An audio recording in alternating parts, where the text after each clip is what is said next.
नमस्कार दोस्तों, क्या आप भी बुरी आदतों के जाल में फंसे हैं? क्या आप बार बार कोशिश करने के बाद भी आप उससे मुक्त नहीं हो पा रहे हैं? नशा, क्रोध, आलस, लोभ और तमाश ऐसी आदतें जो हमारी आत्मा को गिरा देती हैं। इससे कैसे बचा जाए? संतों और सद्गुरु महाराज के बताए मार्ग पर चलने हम इन आदतों को छोड़ने से खत्म कर सकते हैं। आज हम आपको ऐसे दिव्य उपाय बताएंगे जो आपके जीवन का स्वभाव संकेत है। सबसे पहला, बुरी आदतों की जड़ क्या है?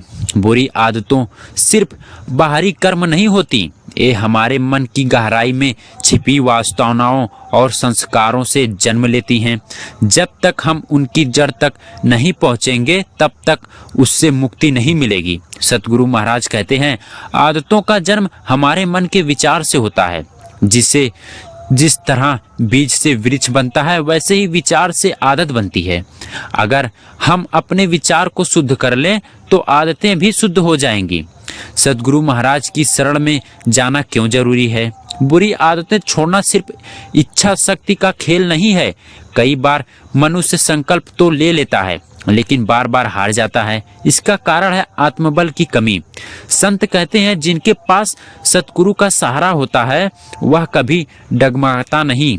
सतगुरु हमें आध्यात्मिक शक्ति देते हैं जिससे हम मोह और बुरी लातों से मुक्ति हो सकते हैं। उनके संग से विवेक जागृत होता है और मन की चंचलता कम होती है। बुरी आदतें छोड़ने के 5 महत्वपूर्ण उपाय हैं। संग का प्रभाव, बुरी संगति से बचें। जैसा संग वैसा रंग। यदि हम गलत संगति में रहने हैं तो बुरी आदतें स्वयं ही बढ़ जाती हैं। संत कबीर कहते हैं, संगत से गुण होते हैं, संगत से गुण जात। बूढ़े वासना तेज को नीच संग विराट। इसीलिए हमें इच्छाओं और संतों और शक्ति मार्ग पर चलने वाले लोगों की ही संगति चुननी चाहिए। मन को समझने की कला सीखें। मन बहुत चंचल होता है। बुरी आदतें छोड़ने के लिए हमें मन को समझना आना चाहिए। जब हम कोई बुरी आदत उभरने लगे तो खुद से पूछें, क्या यह आदत आपको और मुझे आत्मिक रूप से ऊपर उठा रही है या नीचे गिरा रही है? क्या यह सद्गुरु की शिक्षाओं के अनुसार? अगर उत्तर नकारात्मक हो तो तुरंत वह विचार को त्याग दें। सेवा और भक्ति। जो हाथ सेवा में लग जाते हैं वे गलत कामों में नहीं लगते। जो हृदय भक्ति में रम जाता है वह व्यर्थ की इच्छाओं को नहीं उलझलता। इसीलिए अपने समय को अच्छे कार्यों में लगाएं। भजन कीर्तन करें, गुरु महाराज की सेवा करें, धार्मिक ग्रंथ पढ़ें, सत्संग का नियमित स्मरण करें। संतों का वचन हमारे जीवन को बदल सकता है। रोजाना सत्संग सुनने से मन को शुद्ध होता है और बुरी आदतें स्वयं ही छूट जाती हैं। गुरु महाराज कहते हैं, संसार में कुछ भी इतना शक्तिशाली नहीं जितना कि सत्संग का प्रभाव। इसीलिए प्रतिदिन कम से कम 1 घंटा सत्संग अवश्य सुने। प्रार्थना और अनिश्चित करें। बुरी आदतों को छोड़ने के लिए सिर्फ बाहरी उपाय ही नहीं बल्कि आंतरिक शक्ति भी चाहिए। रोज सुबह और शाम से पहले सोने से पहले प्रार्थना करें, हे प्रभु मुझे शक्ति दो, मैं अपनी बुरी आदतों से मुक्त होना सकूं। इससे साथ ही आत्मिक चिंतन करें। आज मैंने कौन कौन सी गलतियां की, उन्हें सुधारने के लिए कल क्या करूंगा। यह अभ्यास धीरे धीरे आपकी आदतों को सुधार देगा।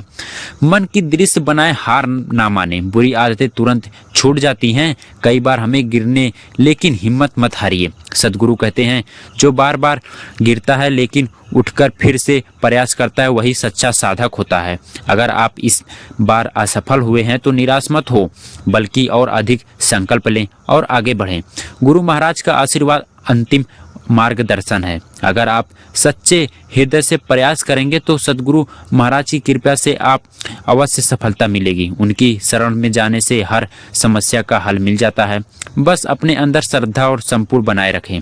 तो मित्रों, पूरी आदतों को छोड़ने असंभव नहीं, बस जरूरी है सही दिशा, सतगुरु की कृपा और आपकी दृढ़ इच्छा शक्ति की। अगर आपने आज इन उपायों को अपनाना शुरू कर दिया तो जल्द ही आपकी जीवन बदल जाएगा। आइए सतगुरु की राह पर चलें और अपने जीवन को सार्थक बनाएं।